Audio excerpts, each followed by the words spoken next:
Now students activity 11.11 जो है ये रिलेटेड आपका किससे, कौन से टॉपिक से, ये रिलेटेड आपका पोटेंशियल एनर्जी, और पोटेंशियल एनर्जी में भी ये रिलेटेड है gravitational potential energy, gravitational P dot E का मतलब पोटेंशियल एनर्जी। ओके स्टूडेंट्स, ठीक। तो मैंने आपको बताया था कि पोटेंशियल एनर्जी किसी बॉडी के पास कब होती है, तो जवाब है ड्यू टू इट्स पोजीशन और ड्यू टू इट्स या by virtue of its configuration. जब आप किसी बॉडी के शेप और साइज में चेंज करते हो वर्क करके, तो वो work as a potential energy उसमें स्टोर हो जाता है। शेप और साइज में चेंज करते हो तो हम बोलते हैं उसके कॉन्फ़िगरेशन में चेंज हुआ है, और कॉन्फ़िगरेशन में जब चेंज होता है तो हम बोलते हैं उसके पास इलास्टिक पोटेंशियल एनर्जी है। लेकिन अगर किसी बॉडी की पोजीशन में चेंज कर दोगे, ठीक, जैसे कि ये सरफेस पे ऑब्जेक्ट रखा है और इस ऑब्जेक्ट को आपने, इसकी पोजीशन अभी यहाँ है सरफेस पे ग्राउंड पे, इसको उठा के आप यहाँ पर ले आए, ठीक, तो आपने जितना वर्क किया वो work as a gravitational potential energy इसमें स्टोर हो जाएगा। इसको नाम ग्रेविटेशनल पोटेंशियल एनर्जी इसलिए दिया जाता है क्योंकि हमने against the gravitational force work किया है। ये ऐसे ग्रेविटेशनल फोर्स इसको नीचे खींचना चाहता है और मैं इसके वेट के लगभग इक्वल, जितना इसका वेट है, क्योंकि वेट कहाँ लग रहा है नीचे, जितना इसका वेट है उससे थोड़ा सा ज्यादा फोर्स लगा के इसको मैं उठा लूंगा, यहाँ पे ले आऊंगा, ठीक। तो जितना मैंने वर्क किया, क्योंकि मैं फोर्स भी लगा रहा हूं ऊपर की डायरेक्शन में, डिस्प्लेसमेंट भी हो रहा है ऊपर की डायरेक्शन में, तो फोर्स इंटू डिस्प्लेसमेंट क्या होता है, वर्क होता है। तो जितना मैं वर्क करूंगा वो work as a potential energy इसमें स्टोर हो जाएगा, ये ऐसे, बस, ठीक। अब आइए फटाफट मैं आपको यहां पर दिखा देता हूं बच्चों, ध्यान से चेक करो। ये ग्राउंड है, ठीक, ग्राउंड पे कोई ऑब्जेक्ट रखा है, इसका मास कितना है, m है। अब मेरी बात ध्यान से सुनिएगा, अगर इसका मास m है, ठीक, आपको इसको उठा के यहां पे ले जाना है, यहां पे इसको रखना है, कितनी हाइट पर, h हाइट पर, ठीक। तो मेरी बात ध्यान से सुनिए, इस बॉडी पे कितना वेट लग रहा है, तो इस बॉडी पे वेट लग रहा है नीचे की डायरेक्शन में WEIGST वेट, ठीक। वेट का फॉर्मूला क्या होता है, m इंटू जी, पता है आपको। सो इस बॉडी का जो वेट है वो कितना है, इसका जो वेट है वो कितना है, m इंटू जी, यानी कि mass into acceleration due to gravity. Okay, अब सुनिए, अगर मैं बोलूं भाई इसको उठा के यहां से यहां तक ले जाना है, ठीक, तो आप डिस्प्लेसमेंट कितना कर रहे हो, h, यहां से यहां तक की डिस्टेंस कितनी है, h है, तो आप डिस्प्लेसमेंट कितना कर रहे हो, ठीक, आप डिस्प्लेसमेंट कर रहे हो कितना, h मीटर्स का, सपोज h मीटर्स का, आपने h मीटर्स का डिस्प्लेसमेंट किया आपने, ठीक। अब आप फोर्स कितना लगा रहे हो, सुनो ध्यान से, आप फोर्स कहां लगा रहे हो, ऊपर, इसको उठा के ऐसा ले जा रहे हो, ठीक, ये ऐसा, ठीक। तो आप ऊपर फोर्स लगा रहे हो, आप ग्रेविटेशनल फोर्स के अगेंस्ट फोर्स लगा रहे हो। ग्रेविटेशनल फोर्स का मतलब बॉडी का जितना वेट है ना उससे थोड़ा सा ज्यादा आप फोर्स लगा रहे हो।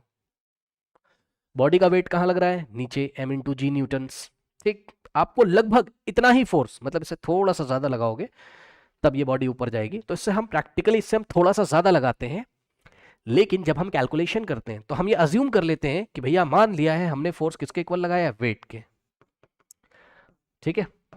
क्योंकि हम बोलते हैं ना कि हमें कांस्टेंट फोर्स लगा के इसको ऊपर ले जा रहे हैं, ऐसा कांस्टेंट फोर्स लगा के ऊपर ले जा रहे हैं, क्योंकि हम यहाँ पे फॉर्मूला लगाने जा रहे हैं कि भैया हमने कितना वर्क किया है, हम यहाँ फॉर्मूला लगाने जा रहे हैं work is equal to force into displacement का। और ये जो फॉर्मूला पढ़ाया गया था इसमें फोर्स क्या होता था, कांस्टेंट, अगर आपको याद हो तो इसमें फोर्स कैसा होता था, कांस्टेंट, ठीक। तो कांस्टेंट फोर्स आपको लगा के रखना है, वेरिएबल फोर्स नहीं लगाना है, यानी कि कभी ज्यादा कर दिया कभी बीच में कम कर दिया फिर ज्यादा, ऐसा नहीं, एक कांस्टेंट फोर्स लगा के रखो। ये ऐसा ग्राउंड है, ग्राउंड से ऐसा, तो आपने इसके लगभग वेट के इक्वल फोर्स लगाया है, उससे थोड़ा सा ज्यादा लगाओगे आई नो, बट प्रैक्टिकली मतलब जब हम कैलकुलेशन करते हैं तो हम ये मान लेते हैं लगभग वेट के इक्वल हमने इसका फोर्स लगाया है इसके ऊपर। तो फोर्स कितना लगाया है, वेट के इक्वल, यानी कि m इंटू जी। अब निकाल लो work, W is equals to क्या आ जाएगा बताइए यहां से, W is equals to force की जगह इसका वेट कितना है, m इंटू जी, भाई वेट के इक्वल तो फोर्स लगाया लगभग, इंटू में s की जगह कितना हो जाएगा, h, ठीक। तो आंसर कितना आ गया, वर्क डन mgh। अब सुनो, जितना आपने वर्क डन किया है वही work done as a potential energy इसमें स्टोर हो जाएगा। तो इस बॉडी के पास कितनी पोटेंशियल एनर्जी आ जाएगी, mgh। ओके स्टूडेंट्स, ये लीजिए, बस यही पोटेंशियल एनर्जी का कैलकुलेशन है। तो यहाँ पे जो बॉडी रखी है h हाइट पर, ग्राउंड से h हाइट पर, इसकी पोटेंशियल एनर्जी कितनी हो जाएगी, mgh। अब मान लो mgh की वैल्यू 100 जूल है, अरे भाई मान लो आपने 100 जूल का वर्क किया है तो उसके पास 100 जूल की पोटेंशियल एनर्जी है अभी। मान लो इसका मास ऐसा है, जी एच सब रखने के बाद कैलकुलेशन आ गई 100 जूल, अरे मान लो ना, कुछ भी मान लो, 50 मान लो, 100 मान लो, 100 मान लो, ठीक। अब सुनो, अब मेरी बात सुनो, अगर मैं इस ऑब्जेक्ट को फ्री फॉल करूंगा यहां से, ये ऐसे, ये यहां पे था और ये ऐसा हमने छोड़ दिया, तो जैसे ही फ्री फॉल करूंगा, सुनो ध्यान से क्या होगा, ये अब नीचे आ रहा है धीरे धीरे धीरे धीरे धीरे धीरे, तो ग्राउंड के रिस्पेक्ट में इसकी हाइट कम हो रही है सर। ये यहां था, ये गिरेगा, थोड़ी देर के बाद इसकी पोजीशन यहां आ जाएगी कहीं, फिर यहां आ जाएगी कहीं, ठीक। तो जब यहां होगी तो इसकी हाइट और कम हो गई एच डैश ग्राउंड के रिस्पेक्ट में, जब ये यहां है तो इसकी हाइट और कम हो गई H dash, H double dash हो गई सपोज, ठीक। और नीचे आएगा तो जैसे ये ग्राउंड पे टकराने वाला होगा जस्ट, तो इसकी हाइट कितनी हो जाएगी, जीरो। सुन लो ध्यान से, जैसे ही ग्राउंड पे टकराने वाला होगा जस्ट, तब इसकी हाइट लगभग जीरो हो जाएगी, और हाइट जीरो हो गई तो पोटेंशियल एनर्जी कितनी हो जाएगी, zero.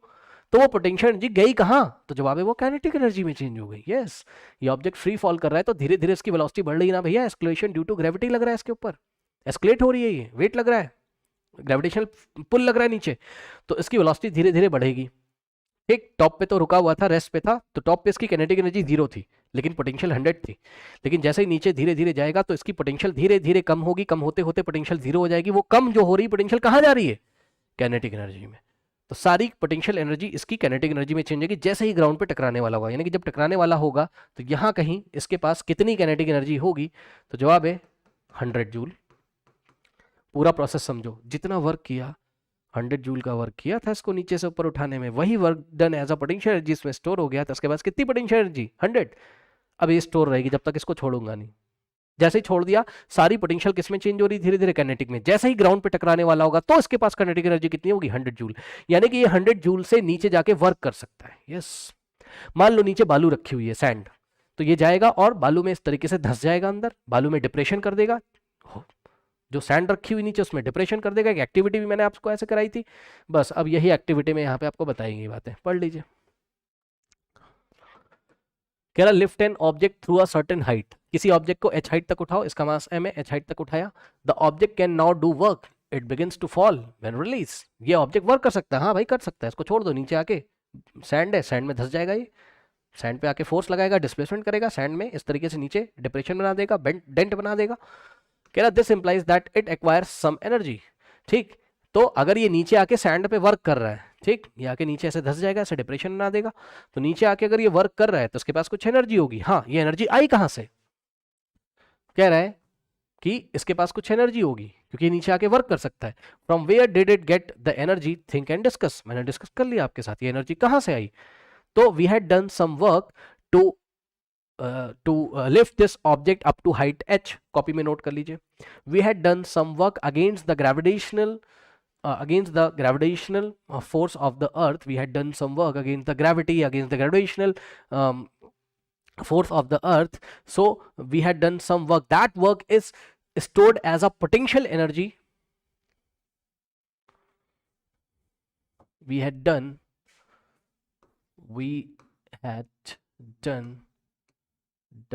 some work against the gravitational force, against the gravitational, क्योंकि ग्रेविटेशनल फोर्स को नीचे लाना चाहता है, अगेंस्ट द ग्रेविटेशन, हम इसको ऊपर उठाना चाहते हैं, ठीक।